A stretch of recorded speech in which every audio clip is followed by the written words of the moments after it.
It's an oratorio in Montreal. I think it's the second largest one in the world. It's set on a hill, at the top of a hill. And there's a huge staircase leading up to it from the bottom of the hill. And people often who are crippled and who are on crutches and so forth, or in wheelchairs, go there and make their way painfully up the hill. Or maybe they do that on their knees. And the idea is that they're struggling incrementally uphill, step by step, despite their burdens, to reach the city of God on the hill. And they're acting out. That's life. It's like the proper aim is the city of God on the hill. And what is that? Well, that's that place where these levels of responsibility are stacked together harmoniously, so that you're acting in your best interest and in your family's best interest and in the world's best interest, and I would say in the best interests of reality itself, right? Assuming that we have some integral role to play in reality, which is certainly at least true at the human level. That's the city of God on the hill that beckons to everyone. And you move towards that humbly, so that's one step at a time. And you do it despite your burden and your suffering, all of that. And that's all dramatized in that, and it's a perfect drama of that. My granddaughter, who's 14 months old, has just learned a new game. And the game is, she plays it with her wooden spoon.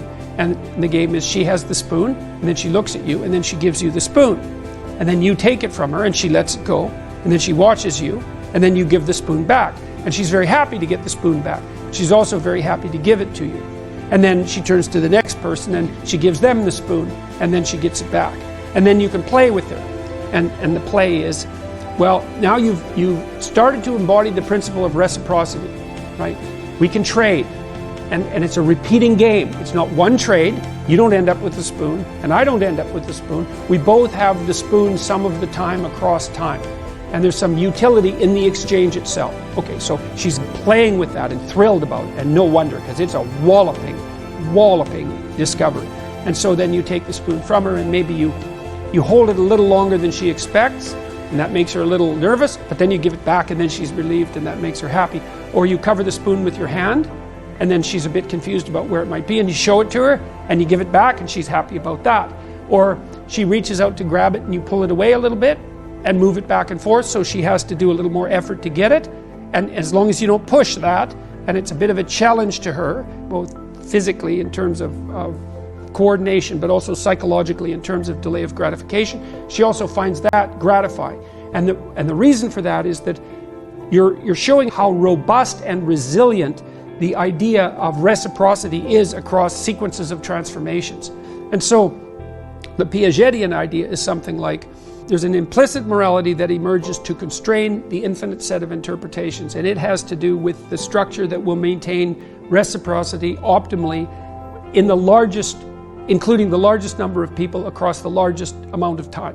And so the way that I've been portraying that for the people who've been listening to my lectures is that, well, you need to take responsibility for yourself, as if you care for yourself. Okay, so first we figure out what's yourself. Well, it's not just you now, because you aren't just you now. You're the community of yous that stretch across time.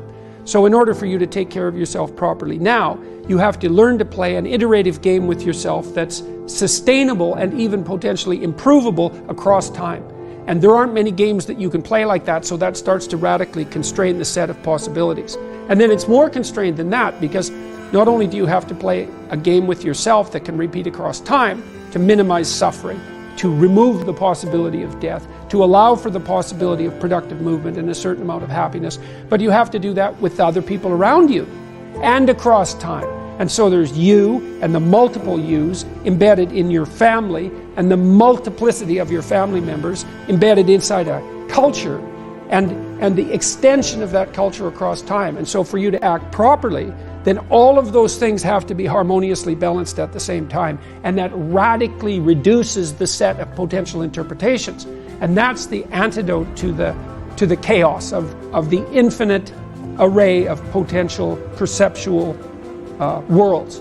Well, and then there are questions that emerge out of that, like, well, what's the best way to play that game? But we certainly know that reciprocity, fair play, the spirit of fair play is immensely important to that, and that's what Piaget documented, and that's what we all know. And also that there's something about truth that's absolutely integral to that as well. one of the things I talk about in 12 Rules for Life, and in my lectures, this has become a meme, strangely enough, something that's widely distributed on the web, partly because there's a comical element to it.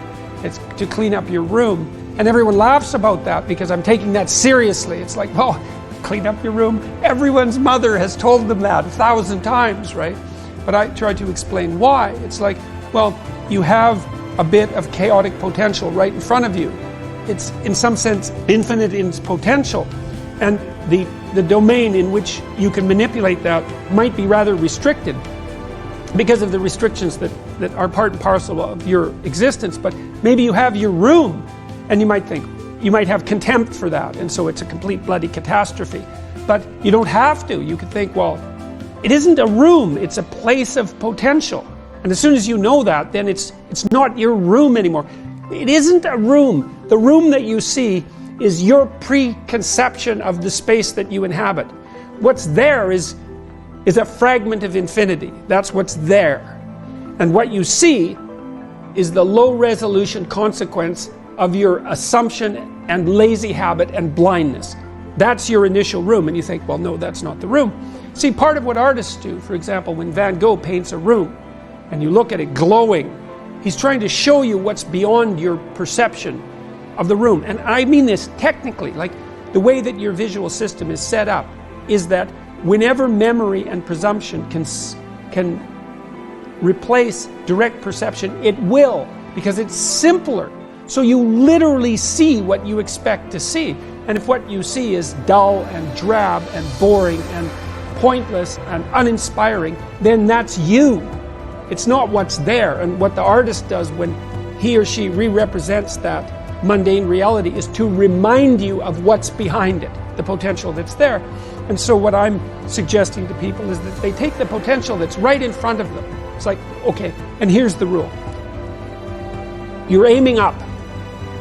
There's something that you could change, that you would change. That might be a very small thing. Could, well, that's within the grasp of your power. Would is within the grasp of your will. To combine those two things might be a very small shift. You might only be willing to make a very tiny step forward. It's like, fine, good enough. Make a tiny step forward. And that makes you a slight bit stronger than you were before. And then the next step can be slightly larger. And it's the path of humility. What human beings confront in their lives is akin to what God himself confronted at the beginning of time. And so it's easy for us to believe that we're deterministic creatures like clocks, and that it's the past that drives us forward in a deterministic manner into the future. But I don't believe that's the case. I actually don't think there's any evidence that that's the case, because people are so complex you actually can't predict them as if they're deterministic, except in very constrained circumstances. And so it's a hypothesis, but it's not a very good one.